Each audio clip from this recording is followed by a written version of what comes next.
Ambulance ఇచ్చి hospital తీసుకుపోయాం. Road accident అది, అయినా కూడా నేను పంపించేవాడిని.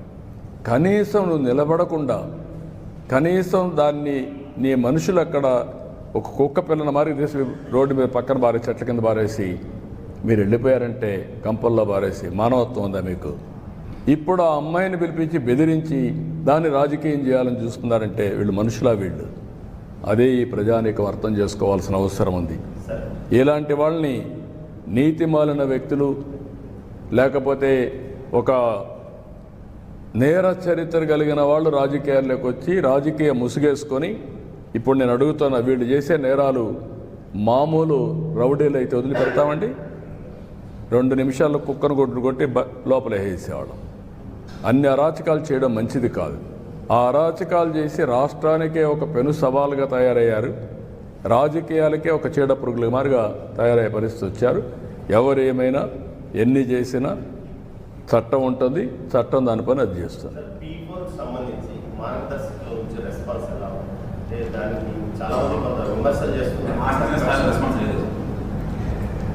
చెల్లి గవ్వ ఖర్చు పెట్టిన వాళ్ళు ఎవరన్నా వస్తామంటే వాళ్ళని విమర్శించే అర్హత ఉందండి? అది నీతిమాలిన చర్య కదా. ఒక్క పైసా మీరు ఖర్చు పెడుతున్న దోచుకోవడం తప్ప ఖర్చు పెట్టడం లేదు.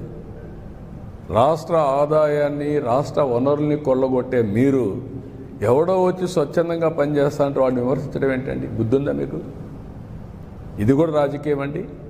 ఇలాంటి రాజకీయాలు చేసే వాళ్ళతో మనం రాజకీయం చేయాలని అంటున్నా. మిమ్మల్ని అడుగుతున్నా, ఈరోజు నేనేం చెప్పాను? P3 public private partnership. ఈరోజు దీనివల్ల ఈ రోడ్లు వచ్చాయి, ఎయిర్పోర్ట్లు వచ్చాయి, పోర్ట్లు వచ్చాయి, కాలేజీలు వచ్చాయి, అనేక వస్తువులు వచ్చాయి, ప్రజలు కూడా బాగుపడ్డారు. అదే సమయంలో కొంతమంది కోట్ల రూపాయలు వచ్చాయి. ఆర్థిక అసమానతలు పెరిగిపోతున్నాయి.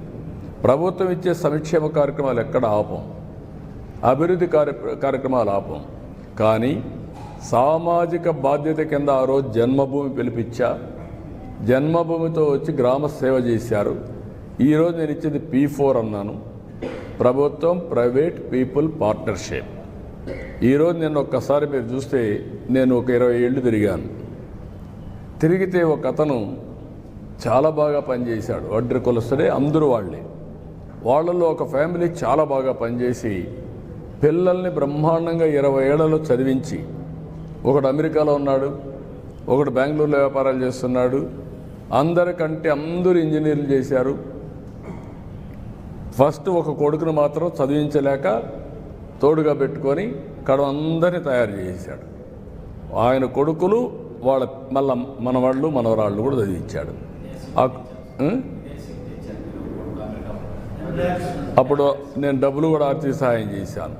ఆ రోజు చేసిన సహాయంతో వాడు అమెరికాకు పోయి మంచి ఉద్యోగం వచ్చి మళ్ళా డబ్బులు పంపించి ఇంటికి ఈరోజు బ్రహ్మాండమైన బిల్డింగ్ కట్టుకున్నాడు.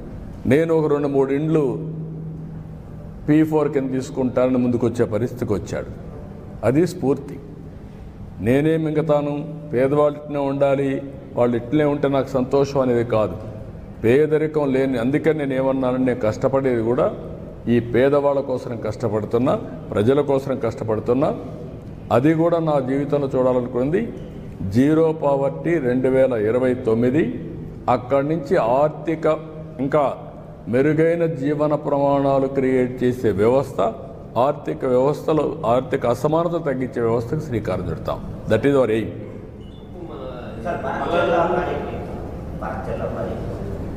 ఓకే, మా బనకచెర్ల ఎవ్వరికి నష్టం లేదు. కొంతమంది మాట్లాడుతున్నారు, ఇది కరెక్ట్ కాదు. తెలంగాణలో కొన్ని ప్రాజెక్టులు నేను సమైక్య ఆంధ్రప్రదేశ్లోనే దేవాదులు నేనే పునాదులు వేశాను. ఆ రోజు లిఫ్ట్ ఇరిగేషన్ పెట్టా. శ్రీశైలం SLBC, ఇప్పుడు మాధవరెడ్డి కెనాల్. అది చూసిన తర్వాత ఆ రోజు నేను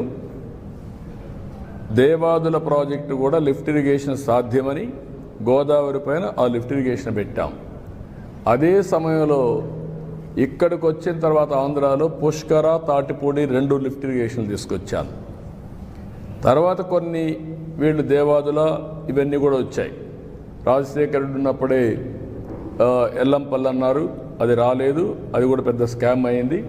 తర్వాత ఈరోజు వీళ్ళు దేవాదులు తీసుకొచ్చారు. గోదావరిలో నీళ్లున్నాయి, పైన ఉండేవాళ్ళు వాడుకుంటారు, కిందలో వాడుకోవచ్చు. 2000 టీఎంసీ నీళ్లు సగటున 100 సంవత్సరాలు సముద్రంలోకి పోయినాయి. సముద్రంలోకి పోయే నీళ్లు ఒక 200 టీఎంసీ ఇక్కడ కానీ అక్కడ కానీ వాడుకుంటే రాష్ట్రాలు బాగుపడతాయి, తెలుగు కమ్యూనిటీ బాగుపడుతుంది, నీటి సమస్య పరిష్కారం అవుతుంది. ఆ విషయమే నేను పదే పదే చెప్తున్నా. ఎవ్వరికీ నష్టం లేదు. నేను తెలంగాణలో ఉండే ప్రాజెక్ట్స్ గోదావరి పైన ఎప్పుడు అపోజ్ చేయలేదు, అపోజ్ చేయను కూడా.